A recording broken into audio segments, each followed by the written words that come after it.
Halo Civil Society, selamat datang kembali di Baca Lantang Radio. Eh, di segmen ini, kali ini juga aku akan melanjutkan satu novel, tentunya Kronik Pembunuhan Selma yang kemarin telah aku janjikan, dan sekarang seharusnya dan kita telah menjejaki chapter 6. Langsung saja, kita mulai.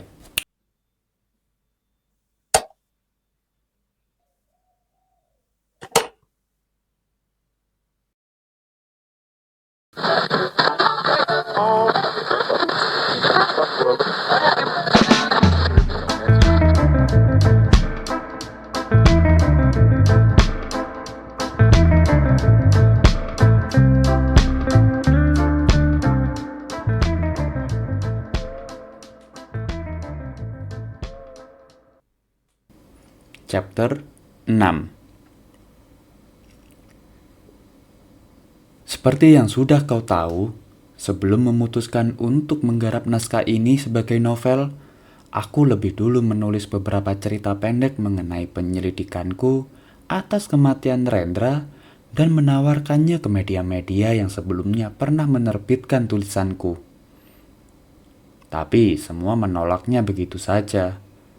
Tak bisa kugambarkan rasa kecewa dan kesal yang mendera karena aku merasa telah mengerjakannya dengan penuh kesungguhan. Bahkan, kau pun berpendapat kalau cerpen-cerpen itu lebih menarik ketimbang naskah-naskahku yang sudah pernah terbit.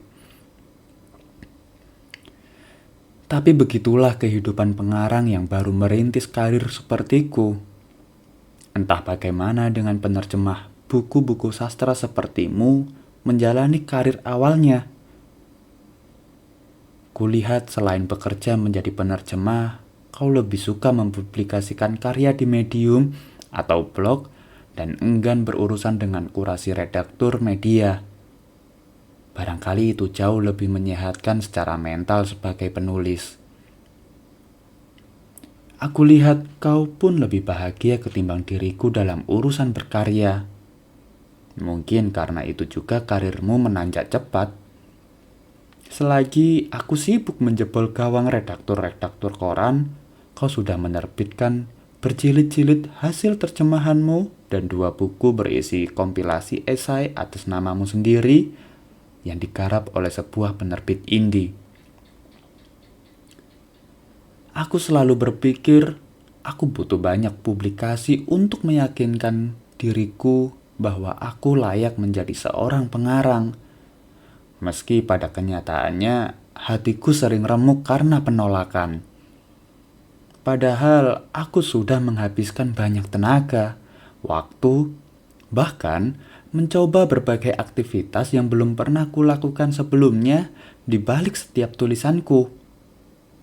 Dan tak jarang juga aku mengeksploitasi kisah-kisah penderitaan orang lain untuk menghasilkan satu cerita pendek yang otentik. Karenanya aku pun sering menyamakan diri dengan burung pemakan bangkai yang mencari keuntungan dari tangan-tangan sang nasib buruk. Dan dalam banyak kasus, aku justru merasa berakhir sebagai anjing kurap yang ditendang dari satu rumah ke rumah lain, kemudian tergantung-gantung secara menyedihkan di jalan. Ada masanya ketika tak seorang pun menerima naskah ceritaku, meski aku nyaris mempertaruhkan separuh hidup untuk menenun naskah tersebut. Dalam kondisi begini, aku tidak lain hanya seekor anjing kurap, tapi aku yakin ini bukan sepenuhnya gara-gara aku gagal menghasilkan karya bagus. Masalah utamanya boleh jadi karena tidak semua editor dan redaktur becus menilai naskah yang bermutu. Demikianlah, aku selalu menghibur diri dengan pemikiran semacam itu. Aku tidak tahu apakah kau sependapat denganku. Namun sewaktu aku datang kepadamu dan membicarakan rasa kesalku atas penolakan-penolakan yang kudapat, Kau dengan optimis mengatakan bahwa aku mungkin bisa menjadikan cerita tentang kematian Rendra sebagai novel, alih-alih cerita pendek. Novel yang muram dan misterius sebagaimana karya Edgar Allan Poe, atau bisa jadi jurnalisme bergaya sastra seperti In Cold Blood-nya Truman Capote yang kerap kita dengar dalam pelatihan jurnalistik di lembaga pers mahasiswa tempat kita mengasah kemampuan menulis. Jujur, optimismu sungguh berarti untukku. Aku tahu relasi kita barangkali tidak bisa dibilang dekat. Malah aku ragu, apakah aku bisa menganggapmu sebagai teman? Bagaimanapun, di luar perkara menulis dan organisasi, kau dan aku hanya orang yang asing satu sama lain. Walau begitu, aku selalu mengidolakanmu dan menganggapmu panutan dalam urusan menulis karena kau sudah membuktikan kematanganmu. Kau tahu, setiap kali menyambangi toko buku, aku selalu menyempatkan diri untuk melihat karya kompilasi esaimu atau hasil terjemahanmu. Meski aku sudah memilikinya di kamar, karena dengan memandangi karyamu yang terpacak di rak-rak toko buku, aku bisa menemukan kembali semangat menulisku saat suntuk. Apalagi begitu kau berkata bahwa kemampuanku sudah cukup mumpuni untuk mengarang novel. Tidak bisa kulukiskan betapa membara semangat jiwaku saat mendengarnya. Sebelum mengakhiri pertemuan hari itu, aku ingat kau sempat bertanya bagaimana caraku mewujudkan rencana untuk mendekati perempuan yang Rendra cintai dan menggali informasi. Aku tahu, aku tidak mungkin muncul di depannya begitu saja, seperti wartawan dari koran-koran kuning yang memburu cerita dramatis. Kemungkinan terburuk, aku tidak akan memperoleh informasi yang kubutuhkan, atau kalaupun ia bersedia kutanyai, paling ia hanya memberitahu bagian-bagian permukaannya saja, tidak membiarkanku menyelam lebih jauh. Selain itu, aku juga butuh mengenal perempuan itu secara personal untuk mencari inspirasi karakter yang kompleks. Maaf, hari itu aku sengaja tidak memberitahukan rencanaku memanfaatkan kucing peliharaannya karena aku pikir tidak perlu. Dan mungkin kau akan menganggapku tidak bermoral atau semacamnya. Lagi pula, rencanaku ini sudah matang. Asal kau tahu, 100% ampuh karena demi mewujudkannya, aku telah mengamati kucing itu berminggu-minggu lamanya. Sejak pertama kali melihat Otis di kedai teh Semesta Sore itu, aku yakin Selma, cepat atau lambat, akan membiarkannya mandiri. Karena ia tampak mempercayai Finn yang mengatakan bahwa membiarkan kucing peliharaan bebas berkeliaran adalah seni merawat kucing yang paling betul. Dan benar, 1 minggu setelah obrolan dengan kawannya itu, Selma mulai membiarkan Otis berjalan-jalan di sekitar kedai meski dalam waktu dan jarak yang terbatas. Selma kelihatan sangat menyayangi binatang cacat itu, seolah menyayangi adiknya sendiri. Sehingga ia hanya membiarkan Otis bebas apabila ia sedang cukup luang dan bisa mengawasinya langsung.